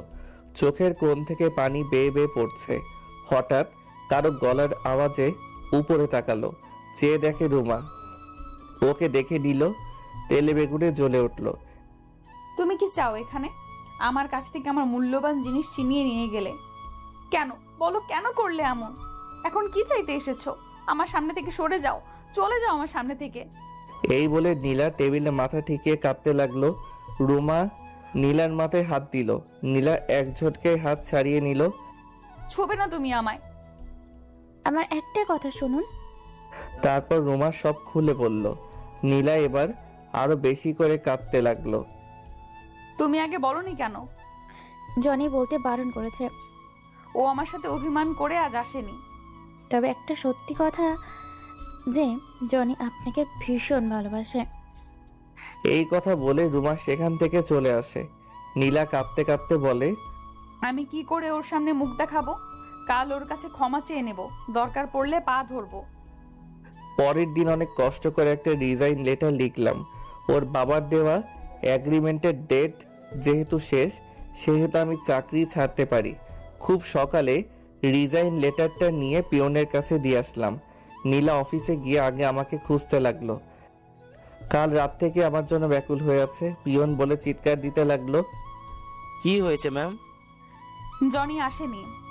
হ্যাঁ এসেছিল, এটা দিয়ে গেছে। নীলা খামটা খুলে একটা চিৎকার দিয়ে অজ্ঞান হয়ে গেল। সবাই ধরে হসপিটালে নিয়ে যায়। অন্যদিকে আমি দুপুরে শুয়ে আছি, তখন আমার ফোনে একটা কল আসে। আমি ধরে দেখি ইরা। কল রিসিভ করতে ওপাশ থেকে কান্নার আওয়াজ শুনতে পেলাম। কি হয়েছে, কাঁদছিস কেন? তুমি এমনটা করলে কেন? চাকরিটা ছাড়লে কেন? তাতে কি হয়েছে, ফয়সালকে নিয়ে আমার বাসায় চলে আসিস। অন্যদিকে নীলার সেন্স আসতেই চিৎকার দিয়ে বলতে লাগলো, আমার জনি কই? আমি জনির কাছে যাব। এই বলে নীলা দৌড়ে নিচে গিয়ে সোজা গাড়ি নিয়ে আমার বাসায় চলে গেল। আমি শুয়ে আছি, তখন কলিং বেলের আওয়াজ শুনতে পেলাম। মনে হচ্ছে কলিং বেল ভেঙে ফেলছে। আমি দরজা খুলতেই কে যেন আমার বুকে ঝাঁপিয়ে পড়লো। দুজন মিলে বাসার ভিতরে পড়ে গেলাম। চেয়ে দেখি নীলা। আমি ছাড়িয়ে নিয়ে বললাম, কি হয়েছে ম্যাম, এমন করছেন কেন? আমাকে মাফ করে দাও প্লিজ। আমি তোমাকে ছাড়া বাঁচতে পারবো না। আমি সত্যিই তোমাকে ভালোবাসি। কি বলছেন, পাগল হলেন নাকি? আমার মতো সামান্য একজন কর্মচারীর জন্য মরে যাবেন? ওরকম তো রাগ উঠলে প্রায়ই বলি। দেখুন, আমি আপনাকে আগেও বলেছি, এখনো বলছি, আমি আপনাকে ভালোবাসি না। ও বুঝেছি, এইভাবে কাজ হবে না। এই বলে নীলা চারপাশ কি যেন খুঁজতে লাগলো। তারপর ফল কাটার ছুরিটা নিল। কি করছেন কি? নীলা আমার দিকে তাকিয়ে হাতে একটা পোজ দিল। সাথে সাথে রক্ত গড়িয়ে পড়তে লাগলো। আমি ভয় পেয়ে গেলাম। কি করছো কি? কাছে আসবি না। আসলে আমার বুকের ভেতর ঢুকিয়ে দেব। তারপর হাতে আরেকটা পোজ দিল। এবার আর সইতে পারলাম না, দৌড়ে গিয়ে হাত থেকে ছুরিটা ফেলে দিয়ে হাতটা চেপে ধরে বুকের মাঝে চেপে ধরলাম। কি করছো, কি পাগল হয়ে গেছো নাকি? নীলা এক ঝটকায় আমার কাছ থেকে নিজেকে ছাড়িয়ে নিয়ে বলল, হ্যাঁ আমি পাগল হয়ে গেছি, তোর জন্য পাগল হয়ে গেছি। সর তুই, রক্ত ঝরে মরে যাব আমি। আমি আবারও বুকের মাঝে খুব শক্ত করে জড়িয়ে ধরে কেঁদে দিলাম আর বলতে লাগলাম, পাগলি, তোকে ছাড়া আমি কি নিয়ে বাঁচবো? তোকে ছাড়া তো আমি নিজেই মরে যাবো রে। আমার কথা শুনে নীলা আমার মুখ চেপে ধরলো। এইসব কথা আর বলবে না, আমি তোমায় সত্যিই খুব ভালোবাসি, আমাকে একটু ভালোবাসবে? আমি নীলার কপালে একটা চুমু দিলাম। নীলাকে আর কিছু বলতে হলো না, খুব শক্ত করে জড়িয়ে ধরলো আমায়। ওর হাত থেকে খুব রক্ত পড়ছে। ওকে কোলে বসিয়ে হাতে ব্যান্ডেজ করে দিলাম। নীলা আমার বুকের মাঝে ওর মুখ গুজে কাঁদতে লাগলো। আমি ওর মাথায় হাত বুলিয়ে দিচ্ছি। নীলা কাঁদছে আর বলছে, আর যদি আমাকে কষ্ট দাও তাহলে তোমাকেও খুন করব, নিজেও মরে যাব। আমি একটু মুচকি হাসলাম। এমন সময় হঠাৎ নীলার বাবা সহ আমার বাবা মা ঘরে ঢুকলো। আমি তো অবাক। আরে আব্বু আম্মু, তোমরা কখন এলে? এই তো এখন আসলাম, বেআই সাহেব আমাদের গ্রাম থেকে নিয়ে আসলেন। নীলা আমার বুক থেকে উঠে বাবা মাকে পা ধরে সালাম করলো। নীলা আবার এসে সবার সামনে আমাকে জড়িয়ে ধরে বুকের ভিতর মুখ গুজে দিল। আপনাদের মান অভিমান শেষ হলে এবার আমার কথা শুনুন। কাল আপনাদের বিয়ে, প্রস্তুতি হন। এই কথা বলে ওনারা রুম থেকে অন্য রুমে চলে গেল। নীলা আমাকে আরো শক্ত করে জড়িয়ে ধরলো।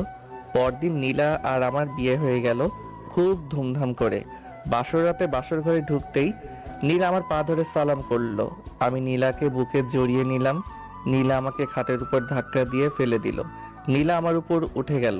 এই কি করছো? ওই দিন তো বাকিটুকু শেষ করতে পারলাম না, আজ তৃপ্তি সহকারে শেষ করব। আজ কোনো না নেই, আজ আর তোমাকে ছাড়ছি না। দেখবো কে কাকে ছাড়ে, কতটুকু পারো দেখবো। এই বলে নীলাকে ভালোবাসার আবেশে জড়িয়ে নিলাম। নীলাও আমাকে আষ্টে পৃষ্ঠে জড়িয়ে নিল। ডুবে গেলাম ভালোবাসার সাগরে। আমাদের এই ভালোবাসার বন্ধন চিরদিন অটুট থাকুক।